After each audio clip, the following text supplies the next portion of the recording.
Hello students, today as you can see, we are going to start a new chapter in biology, chapter number 10, the nervous system and sense organs. So, नाम से ही आपको chapter के बारे में बहुत कुछ पता चल गया होगा. So, what is nervous system or what are sense organs? Can you just think about it for a while? आप दिन भर इतने सारे काम करते हो, राइट? इतनी चीज़ों को आपका ब्रेन कंट्रोल करता है. आप ब्रेन को कंट्रोल नहीं करते हो. बेसिकली आप कोई चीज़ सोचते हो, फिर वो ब्रेन रिस्पॉन्स करता है, या कोई आपको इमोशंस आपके हर्ट करता है, या आप खुश होते हो, सैड होते हो. यानी कि बेसिकली हम सब living organ, not only human being, हम सब लिविंग ऑर्गेनिजम्स किसी ना किसी स्टिमुलाई को रिस्पॉन्ड करते हैं. और इस एबिलिटी, ये एबिलिटी हमारा to respond to the stimuli, ये हमारा मेन कैरेक्टरिस्टिक्स है. यस और no? In day to day life we are responding to the stimuli. What is a stimuli? Anything to which it can be a touch, it can be a emotion to which we respond, or our body responds. Okay? And all living organisms have a basic need to control their system. Okay? सारे जो living organisms होते हैं उनका basic need होता है अपने system को control में रखना, हमारे बॉडी को कंट्रोल में रखना. यस और नो? कंट्रोल ही नहीं, कोऑर्डिनेशन में रखना. यानी कि जो सोच रहे हैं वो करना. ऐसे नहीं कि हम सोच कुछ और है और हम करें कुछ और. यस और no? In this chapter basically we are going to study about nervous system structure. In that we are going to study about the structure of neuron, central nervous system, autonomous and peripheral nervous system. यानी कि 3 में divided है. Sense organs के बारे में हम पढ़ेंगे, neurons, part of neurons के बारे में पढ़ेंगे. Okay? Structure of brain, external, internal, सब. Okay? Also voluntary and involuntary actions, diagrammatic representation of reflex arc.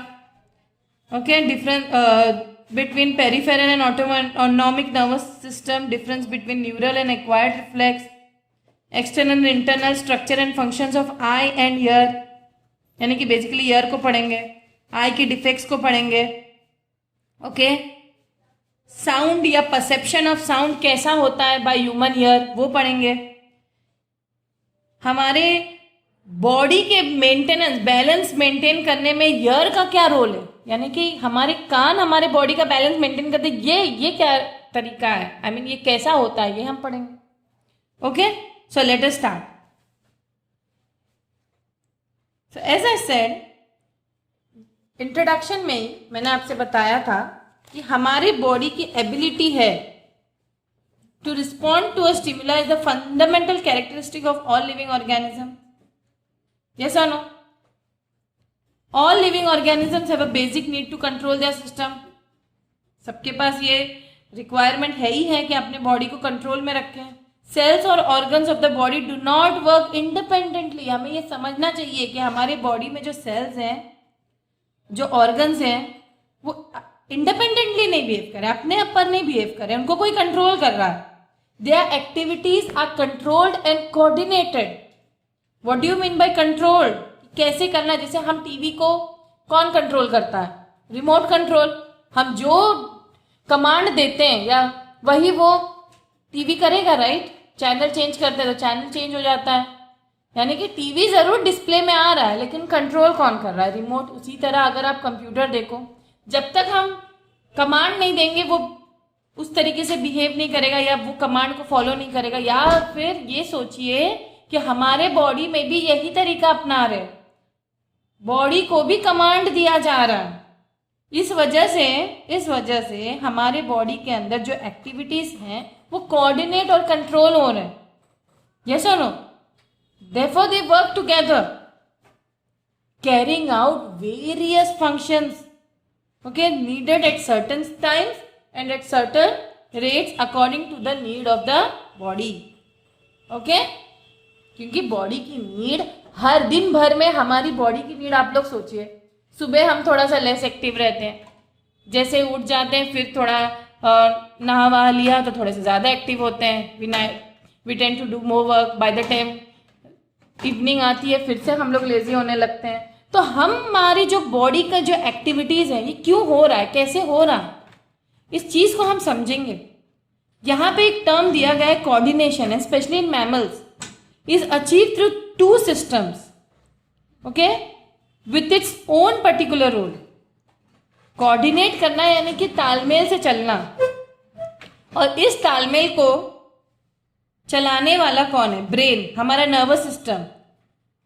और स्पेशली जो नर्वस सिस्टम है, it deals with the rapid and short lasting responses, where the endocrine system जो है brings about slower long lasting responses. तो short lasting responses कौन deal करता है? Nervous system. Long lasting responses कौन deal करता है? Endocrine system. और ये दोनों कोऑर्डिनेशन में चलते हैं। और नर्वस सिस्टम में एक्चुअली होते क्या है? Nervous system consist of the cells, then what else? Nervous system अगर हम बेसिकली कहेंगे तो क्या क्या उसमें होते हैं? उसमें होगा cells, right? What else do you have in your nervous system? Also the tissues, right? cells and tissue. You have cells and tissues. It conveys the information between sensory cells and organs. It controls and coordinates the different systems of the body. So अगर हम major functions को detail में discuss करेंगे तो main function लग क्या रहा है आप लोग को कि कंट्रोल और कोऑर्डिनेट करना वेरियस बॉडी एक्टिविटीज को। देखो बॉडी एक्टिविटीज दो टाइप की होती है, वॉलंटरी और इनवॉलंटरी। वॉलंटरी वो होती है जो बॉडी जिसको ब्रेन कंट्रोल कर, नहीं ब्रेन नहीं, जो हम मतलब हम कंट्रोल करें, जो हमारा कमांड कंट्रोल करे। फॉर एग्जाम्पल किसी को स्लैप करना, आप हाथ उठाओगे, राइट? किक मारना आपके कंट्रोल में है। जब आप नहीं चाहोगे आप नहीं किक, अपने आप तो आपका पैर उठता नहीं है, बैठे बैठे उठ जाता है क्या? आप बैठे बैठे किसी को किक मार दो, अरे अपने आप हो गया, क्या आप बोल सकते हो? कोई मानेगा नहीं, क्योंकि पता है वो आपके कंट्रोल में। लेकिन सडनली आप कह दो, आपका मन करे हार्ट को स्टॉप करना, क्या आप हार्ट बीट को स्टॉप कर सकते हो? कमांड कर दो या सोच ही लो, ब्रेन को मैसेज आप दिमाग में सोचो कि मुझे हार्ट बीट स्टॉप करना, या अपना जो नेचुरल प्रोसेसेस है डाइजेशन वगैरह स्टॉप करना, ये नहीं हो पाएगा because it's not in a control, it's involuntary function, these are involuntary function, right? तो मेन फंक्शन नर्वस सिस्टम का है कंट्रोल और कोऑर्डिनेट करना, किसको? Both voluntary and involuntary activities of the body. Second function है to regulate the internal environment of the body. Body के अंदर भी एक एनवायरमेंट है, वैसा वाला एनवायरमेंट नहीं कि ट्रीज और वो सब है। एनवायरमेंट यानी कि बेसिक जो हमारे बॉडी के ऑर्गन्स में जो प्रोसेसेस चल रहे हैं, या टेम्परेचर है, या ये सारी चीज़ों को भी मेंटेन करना होता है। Okay, to react to the environment through the sense organs. We react to the stimuli in the environment. Yes or no? A tiger comes, we stand there only or what? What you will do when a tiger comes near you? आप तो उल्टे पैर भागोगे। क्यों? क्योंकि आप response कर रहे हो स्टिमुलाई को। स्टिमुलाई यहाँ पे टाइगर है, उसको देख के आप डर गए, आपको मैसेज मिला कि भाग जाओ भाई, बहुत डरावनी चीज है। ओके, एक चींटी आ रही है आपकी तरफ, आप क्या करोगे? वहीं बैठे रहोगे। यस और no? Because you know it won't cause you any harm. So this is what you are thinking, and the body is coordinating and obeying that command, especially the brain, the nervous system. Okay, it enables us to remember, to think and to reason out. So this is what reasoning out किया आपने, आपको पता चला कि tiger इतना खतरनाक है तो भागो, चींटी खतरनाक नहीं है या एंट खतरनाक नहीं है तो मत भागो। तो यानी कि you know to reason out also। अगर आपने एक एंट देखा और तेज भागे तो लोग तो कहेंगे तो he is mad। Yes or no?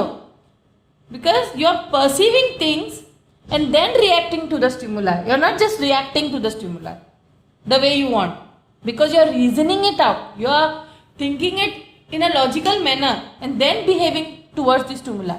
Yes or no? Okay, good. So which is the scientific, I mean if you अगर इस ब्रांच को हम नाम दे, ब्रांच के स्टडी को नाम दे तो क्या कहेंगे हम? Neurology. Neurology is the scientific study of nervous system and the receptor organs and related disease. हम नहीं कहते कुछ भी दिमागी प्रॉब्लम हो तो न्यूरोलॉजिस्ट के पास जाते हैं, यस और नो? तो बेसिकली तो चलो हम देखते हैं कौन इन सब का जिम्मेदार है। जो बेसिक यूनिट हमारा है नर्वस सिस्टम का वो है neuron. This is the neuron, it is yes, it is a structural and functional part of the nervous system, right? Each neuron mainly consists of three distinct regions. The cell body, this is your cell body. Cell body का ये सब साइटॉन्स है, तो एक जो नीचे जाता है वो एक्सॉन है, और ये जो आप देख रहे हो these are dendrites, right? And most of these cell bodies are located in the brain or the spinal cord. तो कहाँ अक्सर रहते हैं ये सब न्यूरॉन्स?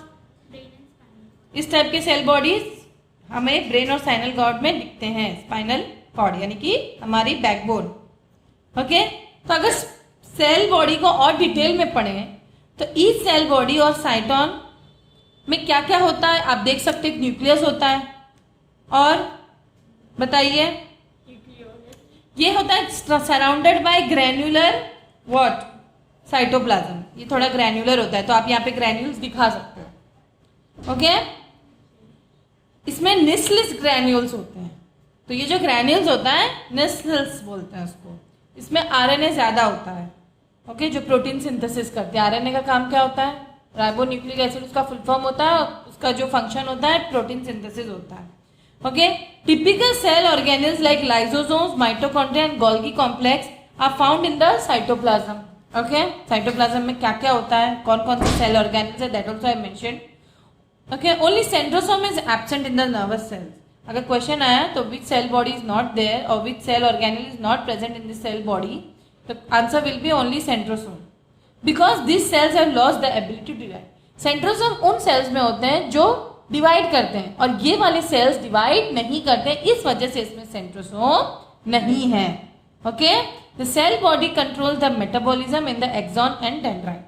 तो जो भी हमारा मेटाबॉलिक एक्टिविटीज है, ये मेटाबॉलिज्म होना है, वो कौन कंट्रोल करता है? हमारा एक्सॉन और डेंड्राइट, जो सेल बॉडी का ही पार्ट। तो डेंड्राइट्स बेसिकली क्या होते हैं? They usually highly branched extension of the cytoplasm. You can see here, yes और नो? ये साइटोप्लाज्म का ही एक्सटेंशन है एंड हाईली ब्रांच्ड भी है, यस और no? Okay, they branching naturally allows branching nature allows them to reach the tiniest part of the body. हर body के पार्ट में ये पहुंच जाता है, ताकि हर बॉडी से नर्व इम्पल्स ले सके। इम्पल्स लेना यानी कि एक तरीके से मैसेज लेके ब्रेन को देना, right? Axon is a single long thin fibre, can you see this? Yes, highly specialised to conduct nerve impulses away from the neuron और musculo glandular tissue. Okay, Axons vary in length from a few millimeters in the brain to a meter or more between the spinal cord. तो ये axon की length very करती है, depend है वो spinal cord में है कि ब्रेन में है। ब्रेन में थोड़ा फ्यू मिलीमीटर्स होते हैं, स्पाइनल कॉर्ड और टोज में लंबे होते हैं। Okay, axon is enclosed by a white multi-layered sheet called the myelin sheet. So if you see this, you can draw it in this way also, like this also we can draw. This is the myelin sheet. Okay, it's a multi-layered sheet. Axons without the myelin sheet covering are called non-myelinated axons. ऐसे जरूरी नहीं कि इसमें covering हो, covering ना हो तो वो नॉन माइलिनेटेड हो गए। और इनके बीच में जो ये नोड्स होते हैं, यही हमारे नोड्स ऑफ रेनवियर कहलाते हैं, the gaps between the myelin sheet. And what is the function of the myelin sheet? Myelin sheath increases the speed of nerve impulse conduction and also insulates the axon. What is insulate? Prevent mixing of impulses in the adjacent fibers. Okay. Types of neurons. So this is an important part now we are going to study. There are three main types of neurons: sensory, motor and connector neurons. See, sensory neurons are also called as efferent neurons. Motor neurons are called as efferent neurons, and connector neurons they interconnect sensory and motor neurons. Okay, तो sensory neuron का main function क्या है? ये transmit कर जो भी impulses मिलते हैं from the receptors to the brain, ये ट्रांसमिट करते हैं ब्रेन और स्पाइनल कॉर्ड तक। यानी कि अगर मुझे किसी ने पिन पोक कर दिया, अगर ये तो अगर सुई होती तो और लगती, राइट? तो यहाँ पे ये सेंसरी न्यूरॉन हुआ जो मुझे इम्पल्स देगा ब्रेन तक, यहाँ से जाएगा ब्रेन तक मैसेज जाएगी कि बाबा आपको पिन चुभी है, या तो ब्लड आ रहा है, कुछ एक्शन लो या हाथ हटा दो वहाँ से। तो ये एफरेंट फाइबर्स हैं जो हमारे ब्रेन तक या स्पाइनल कॉर्ड तक मैसेज पहुंचाते हैं कि there is an impulse which you have received. Now what does the motor neuron does? जो मोटर न्यूरॉन्स हैं, जो मैसेज ब्रेन से आता है उसको वापस लेकर आता है यहाँ पे, जहाँ पे स्टिम्युलाई ने आपको टच किया है, और वहां से एक मोटर एक्टिविटी होती है, यानी कि you tend to do some motor, you will remove your hand from there, you go to take an injection. अगर आप बच्चों को ले जाओ इंजेक्शन लेने के लिए, क्या करते हैं वो लोग? हाथ हटाते हैं ना, जैसे उनको ट्रिक किया जाता है, या रोते हैं। तो ये क्या है? ये मोटर न्यूरॉन का काम है जो एक्शन प्रोड्यूस करता है, या रिएक्शन कह सकते हो आप, to be specific. Okay, and connected neurons क्या करते हैं? ये दोनों सेंसरी और मोटर न्यूरॉन्स को इंटरकनेक्ट करते हैं। मोटर और सेंसरी न्यूरॉन्स बेसिकली जो ब्रेन एंड स्पाइनल कॉर्ड में, okay, which are located in the brain and spinal cord. I hope you have understood both all this 3 types of neuron. But based on the structure also, neurons can be divided into following types. First is unipolar neuron, next is bipolar neuron, and then you have multipolar neuron. Unipolar, bipolar, multipolar. What is unipolar? It has a single and very short fiber. As I said, neurons के fiber छोटे बड़े होते हैं, तो जो short fiber के होते हैं वो unipolar हुए। ओके, ये इमीडिएटली डिवाइड होता है क्योंकि छोटा है। डेंड्राइट इसमें एब्सेंट होते हैं अक्सर। बाइपोलर न्यूरॉन, इसमें 2 रीजन्स होते हैं, एक्सॉन एंड डेंड्रॉन। ओके, और multipolar, the cyton is branch at many point, thus forming many poles. You can see all the 3 types का डायग्राम यहाँ पे आपको नोटिस करो, bipolar, unipolar and multipolar. Okay, good, you can take a screenshot. Now let us move further to actually know the conduction of nerve impulse. So actually ये nerve impulse conduction होता कैसे? Between each of the axon's terminal fibers and the dendrite of other neuron. If I specifically tell you all, अगर ये एक neuron है, ठीक है, ये न्यूरॉन है, इसका ये एंड पॉइंट है, राइट? यहाँ पे दूसरा न्यूरॉन स्टार्ट होता है और इन दोनों के बीच में सिनेप्टिक क्लेफ्ट होता है। ये कैसे होता है कि एक न्यूरॉन से क्योंकि अगर हमें पूरा ऊपर तक पहुंचना है तो एक न्यूरॉन से दूसरे न्यूरॉन तक इंपल्स कैरी होते हुए जाना चाहिए ना, कैसा नो? तो ये होता कैसे? लेट अस सी, ये डायग्राम पे कंसंट्रेट करिए आप लोग। तो between, as I showed you all the picture now, between each of the axon terminal fibres and the dendrite of another neuron, between, you can see, between each of the axon का, जो अगर ये axon है समझो, और ये भी axon है, और ये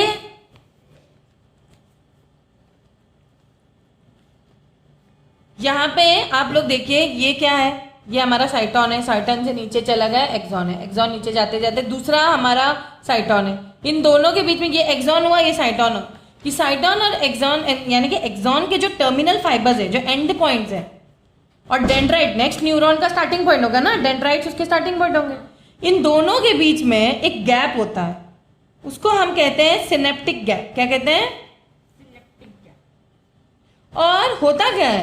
एक electrical impulse travelling down the axon, जो इंपल्स मिला है एक एक्सॉन तक, जब एंड तक जाता है, वो रिलीज करता है molecules of the neurotransmitter in this gap. इस गैप में क्या करते हैं ये? अपने मॉलिक्यूल्स ऑफ द न्यूरोट्रांसमीटर इस गैप में रिलीज करते हैं। Very good.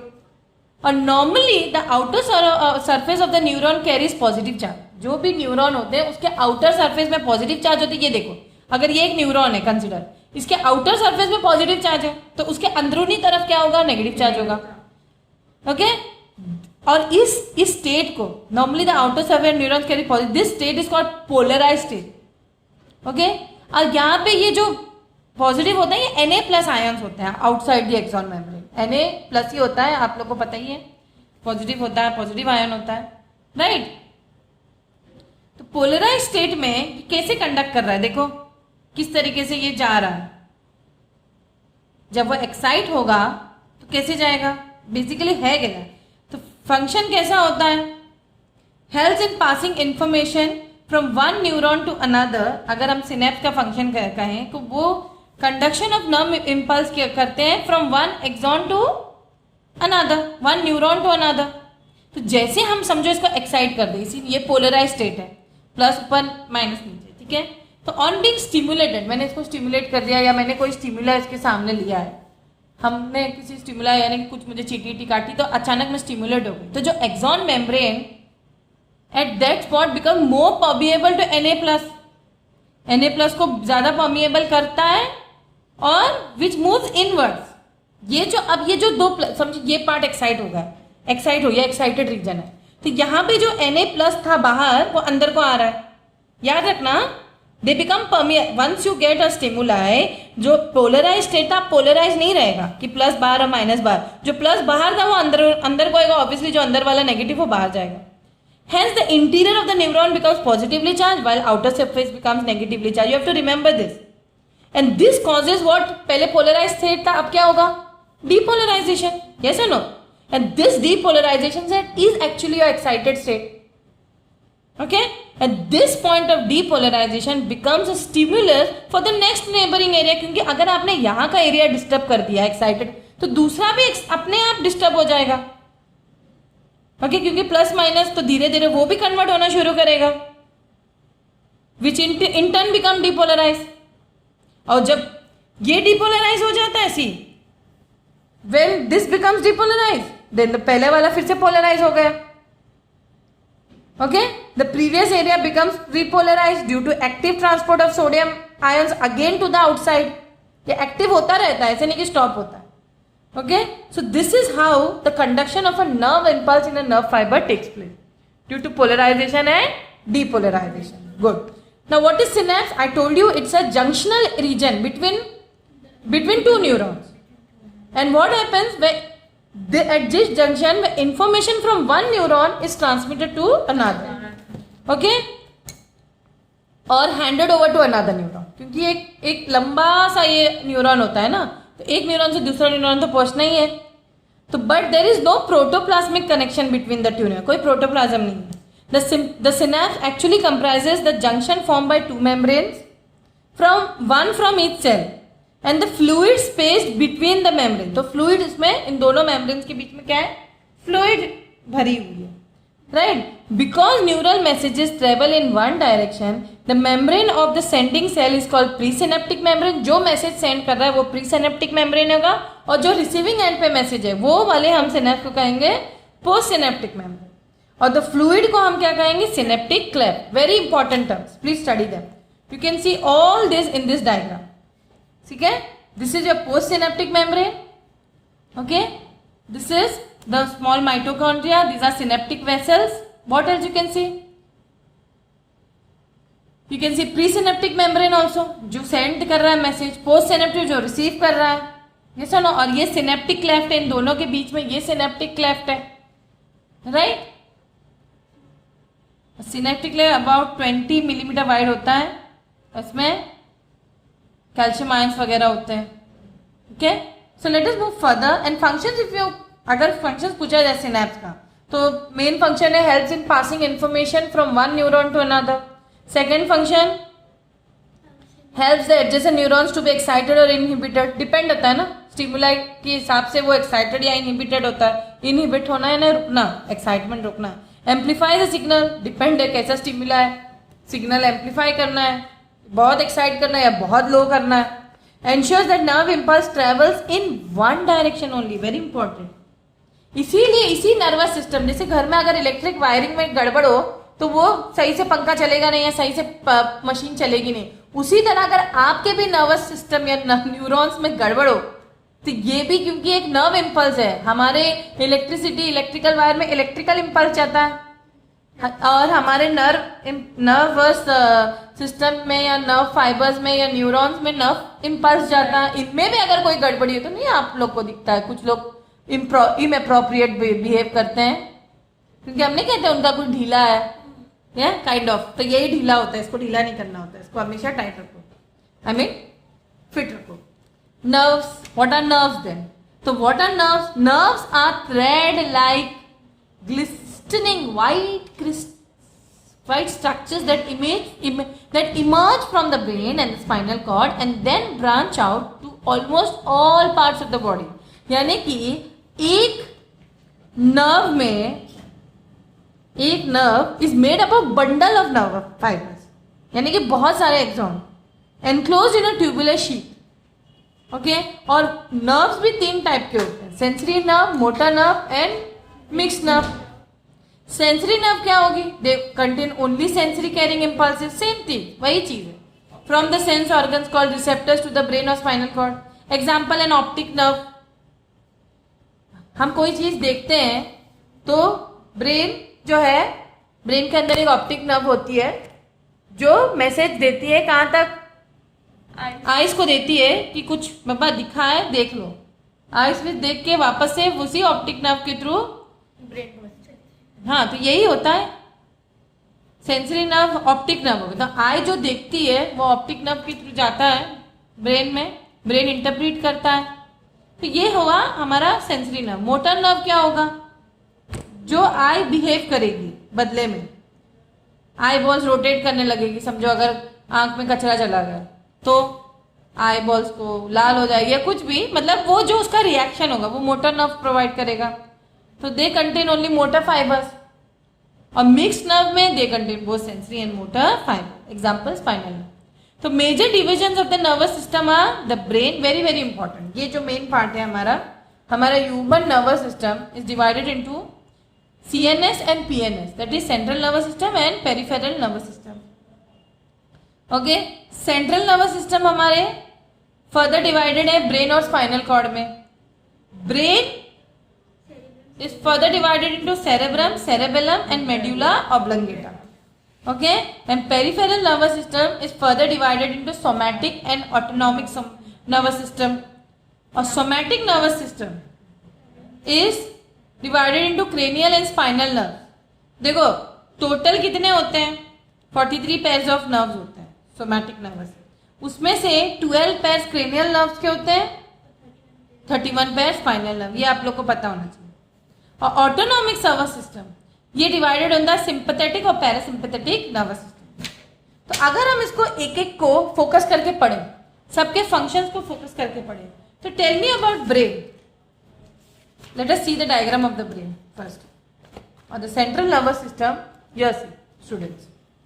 Okay, this is your brain and the spinal cord together comprise of the central nervous system. Okay, and the central nervous system actually comprise of the sensory and the motor nerve. पहले इस चीज को mind में clear करिए। Very good. ना brain को अगर हम फोकस करें तो ब्रेन दिखने में ऐसा होता है।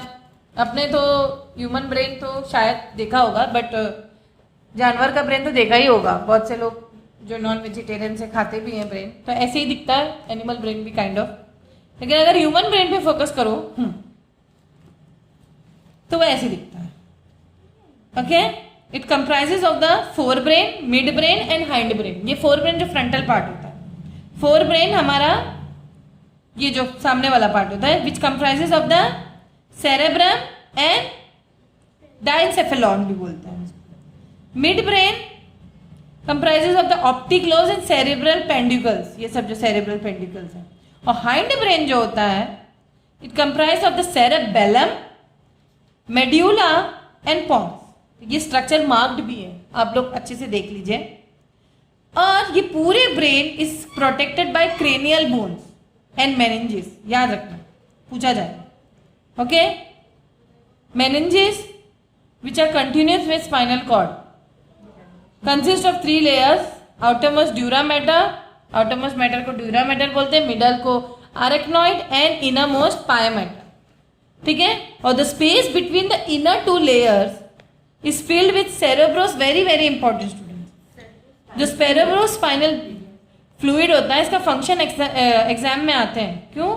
क्योंकि जो भी हमारे बॉडी में जो अगर शॉक वॉक लग गया तो ब्रेन को ये शॉक से प्रिवेंट करता है।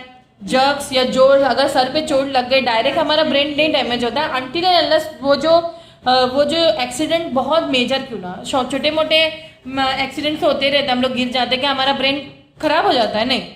क्यों? क्योंकि उसमें सेरेब्रोस्पाइनल, एक तो स्कल है ही जो प्रोटेक्ट करे, उसके अलावा ब्रेन के अंदर जो स्पेस है 2 लेयर्स के बीच में, उसमें सेरेब्रोस्पाइनल फ्लूइड है जो ब्रेन को किससे प्रिवेंट करता है?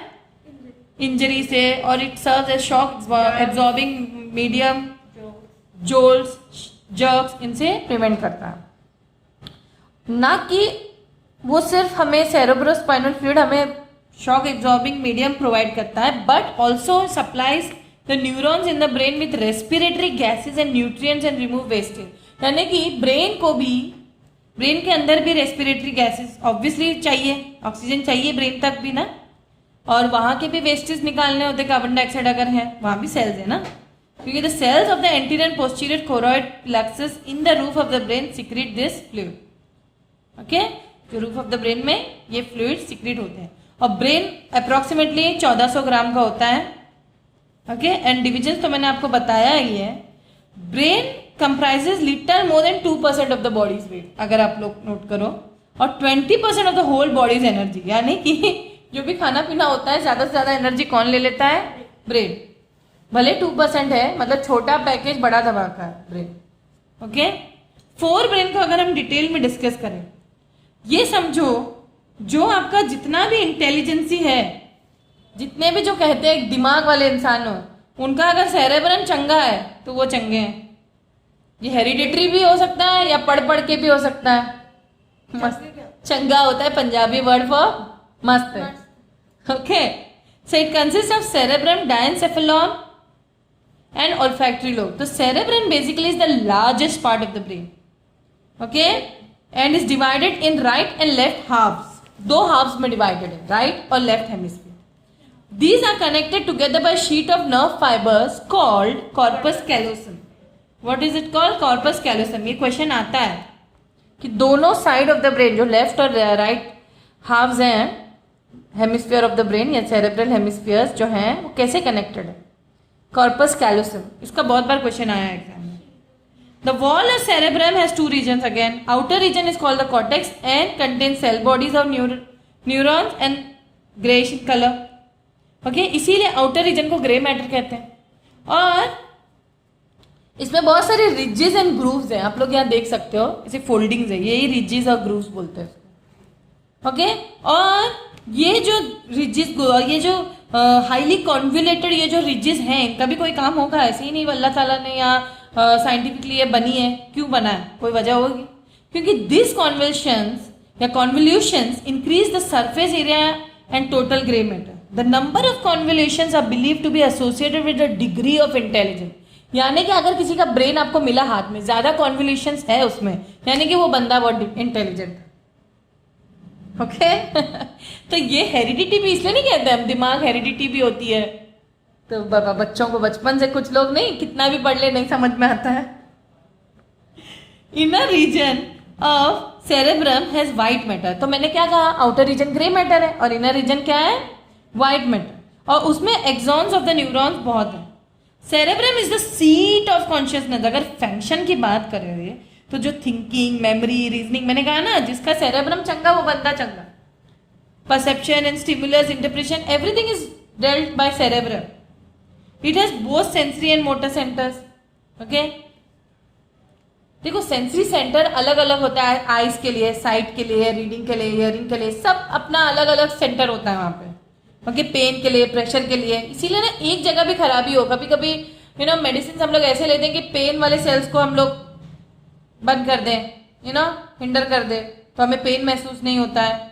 और कभी कभी हम लोग बीमार होते हैं तो किसी के ब्रेन इंजरी हो जाती है, उनको पर्टिकुलर साइट पे अटैक हो जाता है या खराब हो जाता है, इस वजह से वो रीड नहीं कर पाते या पैरालाइज हो जाते हैं। ये सब चीज़ों को आप लोग को गौर देना है। Okay, the motor areas belong to the, अब यहाँ मोटर एरियाज भी हैं, जैसे कि स्पीच, मूवमेंट, लोकोमेशन, ये सब, ये भी यही डील करता है। There are also silent areas, जो memory, intellectual, imagination, foresight, emotions, moods etcetera. यानी कि आप देख सकते हो हमारा सेरेब्रम, प्लीज इसको बचा के रखिए और इसको नरिश करते रहिए, अच्छा खा पी के भी। Okay, now since I told you the cerebrum is divided into two hemisphere और two cerebral hemisphere, left and right। Left का अपना फंक्शन है और राइट का अपना फंक्शन है। इसलिए जो स्पेशली जो राइट हैंडेड होते हैं, हम लोग नहीं कहते कि दोनों हाथ से काम किया करो, ताकि दोनों ब्रेन काम करते रहे, दोनों साइड, यानी कि सेरेब्रल।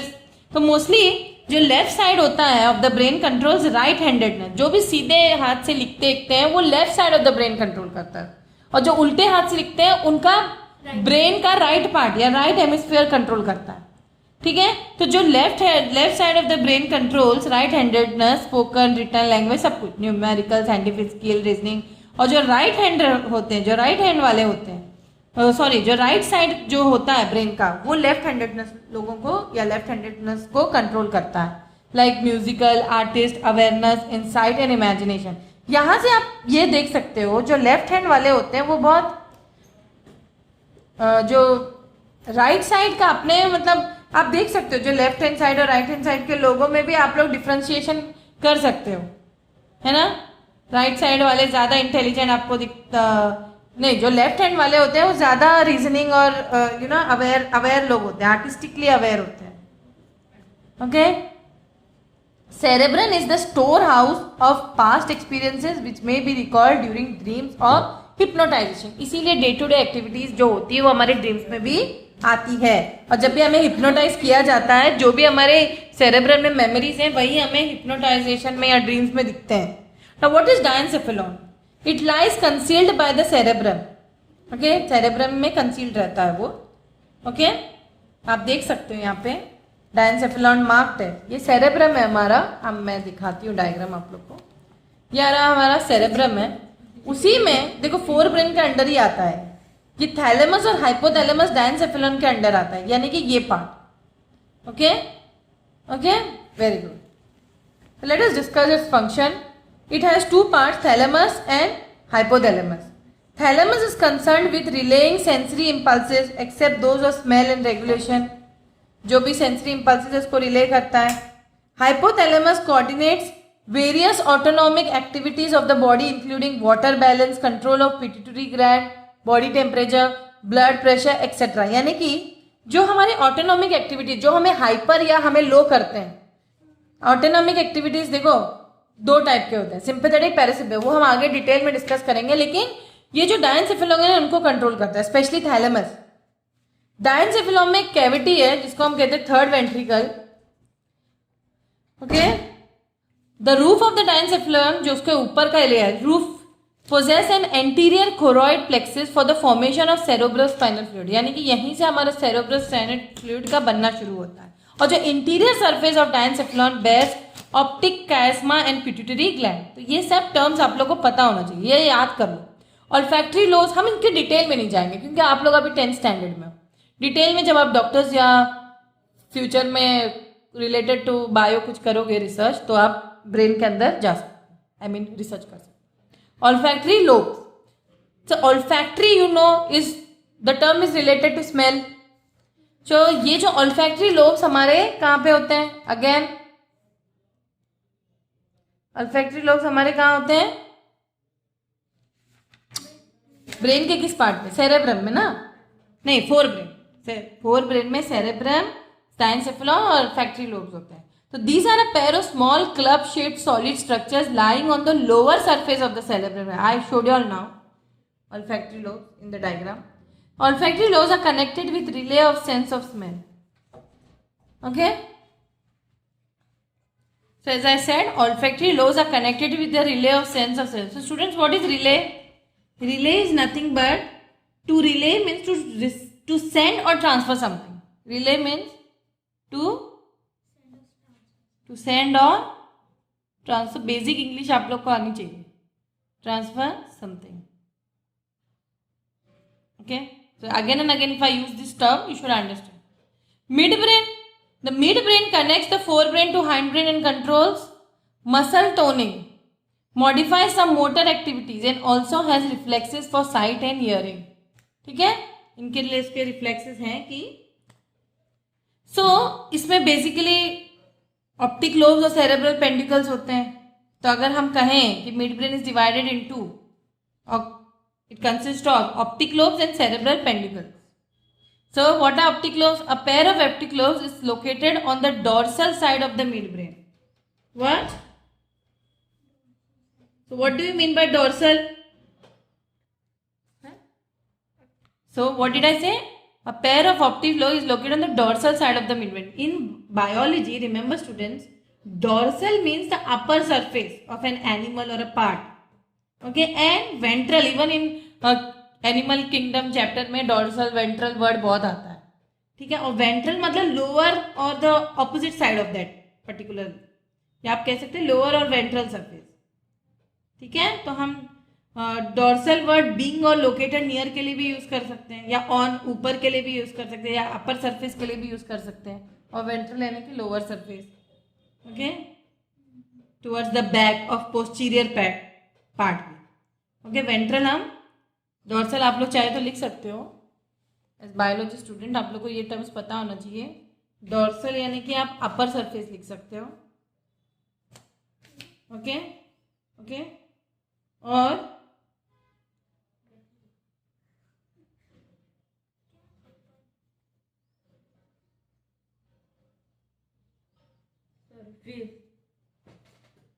वेंट्रल उसका ऑपोजिट हो, ओके।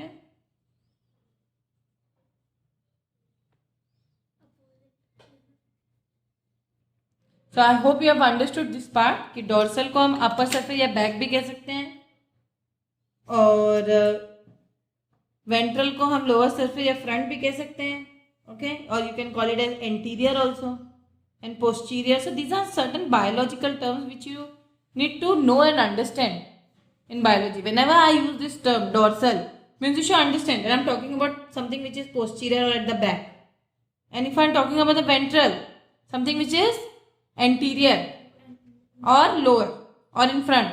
Ventral यानी कि front में या anterior में या lower, any term, any of this can be its meaning, okay. I hope you have understood.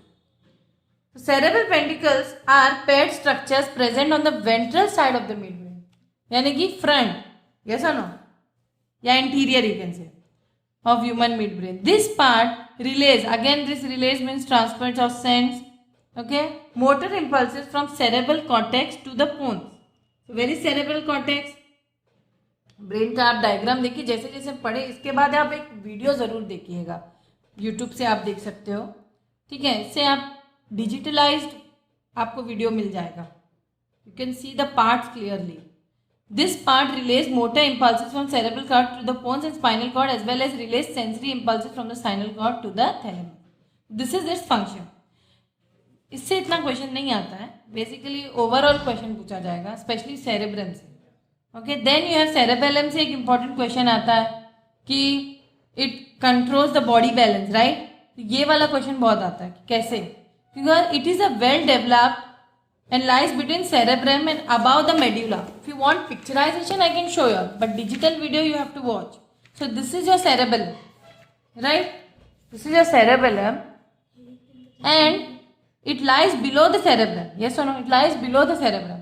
ये कुछ ऐसे पत्ते जैसे शेप में दिख रहा है ना, ये मेड्यूला के ऊपर है लेकिन सेरेब्रम के नीचे सेरेबेलम. और middle vermis, it consist of 3 parts. एक मिडल वर्मिस है, ओके, और 2 लैटरल हेमिस्फीयर्स. तो 2 hemisphere poses numerous furrows. Furrow जैसे नहीं दिख रहे हैं आपको, फरो तो पता है ना, से अंदर अंदर जाने वाला, बहुत सारे फरोज होते हैं. लेकिन इसमें कॉन्वोल्यूशंस देखो, कॉन्वोल्यूशन जो हमारे कॉन्वोल्यूशंस होते हैं वो अलग टाइप के होते हैं, और ये जो फरोज होते हैं एक से डीप होंगे. इसीलिए मैं कह रही इसका डिजिटल वीडियो देखना जरूरी है. I will try to upload it, okay. Pons varola is a bridge of nerve fibers connecting the 2 lobes. तो ये दोनों lobes जो हमारे cerebellum में है उसको कौन कनेक्ट करता है? Pons varola. Okay, it is a bridge kind of. It's a bridge of nerve fibers connecting the 2 lobes of the cerebellum. Transmission of impulses across the bridge ensures a coordination of muscular movements on both sides of the body. यानी कि direct जो हमारा muscular movement है वो कौन control करता है? हमारा सेरेबेलम. यानी कि हमारे बॉडी का बैलेंस वगैरह भी कौन कंट्रोल करेगा? Cerebellum, okay. और जब भी कोई अल्कोहल वगैरह पीता है तो क्या होता है, उसको कहो एक स्ट्रेट लाइन में एक लाइन खींच के दे दीजिए और कह दो कि स्ट्रेट लाइन में चल के दो, क्या वो चल पाएगा? नहीं. Why? Because alcohol affects coordination of head, eyes and limbs. A drunker driver also cannot in that case straight चला सकता है. तो ये सेरेबेलम उसका अफेक्ट हो जाता है, okay, because it is mainly responsible to maintain posture, equilibrium and muscular toning. तो इसको अफेक्ट कर दिया मतलब इसको हिला डाला तो बॉडी हिला डाला, झिंगा डाला होगा वो, इसीलिए अल्कोहल नहीं पीना चाहिए, सेरेबेलम को अफेक्ट होता है, बॉडी के कोऑर्डिनेशन कंट्रोल पे अफेक्ट होता है, ओके। इसलिए ड्रंक एंड ड्राइविंग भी नहीं करनी चाहिए, ओके। बिकॉज रीजन क्या है, क्योंकि उस टाइम पे cerebellum can not coordinate muscular movement, reason ये है। अगर एग्जाम में आया तो प्लीज ये क्वेश्चन का आंसर लिख देना। Pons, pons PONS, it transmits impulses from one side of cereb, जैसे मैंने कहा सेरेबेलम के दो पार्ट है, तो वन साइड ऑफ सेरेबेलम को दूसरे साइड में कौन ट्रांसमिट करता है, pons, okay. Together with medulla it controls breathing, अब पोन्स और मेड्यूला मिलके क्या करते हैं, ब्रीथिंग को कंट्रोल करते हैं। तो मेड्यूला ऑब्लोंगेटा, ओके, प्रोनाउंसिएशन अच्छे से करिए, it is the lowest part of the brain, you can C medulla oblongata, I'll show you the diagram. See, this is your medulla oblongata, this is your pons, okay, this is your cerebellum, okay. And what does medulla oblongata does? It is the lowest part of the brain located at the base of the skull. It is located at the base of the skull, you can see it now. It is conical in outline and continues below with the spinal cord. It has white matter on the outer side and grey matter. देखो सबका outer matter और inner matter का colour जरूर याद रखिए, white और grey होता है अक्सर। The roof of the medulla oblongata contains a choroid plexus way cerebrospinal fluid is form, वहां पे भी सेरेब्रोस्पाइनल फ्लूइड फॉर्म होता है। Posterior medulla controls the activities of the internal organs, जो पोस्टीरियर मेडुला है, पोस्टीरियर यानी कि अगर मैं दूसरा वर्ड यूज करूं पोस्टीरियर को बैक या फिर डॉर्सल, तो ये आप लोग को वर्ड्स याद रखना चाहिए। It has reflex centres such as cardiac centre, respiratory centre and vasomotor centres, यानी कि जितने सेंटर्स हैं ये सब के रिफ्लेक्स सेंटर्स मेडुला के। It also has reflex centres for swallowing, coughing, sneezing and vomiting, जो भी हमारा कफिंग स्नीजिंग है ये सब हमें कौन कंट्रोल करता है, medulla oblongata, okay. Now you can take a screenshot of this part of the text book because here you have been given functions of various parts of the brain. Whatever we have discussed, it is there in this table, okay.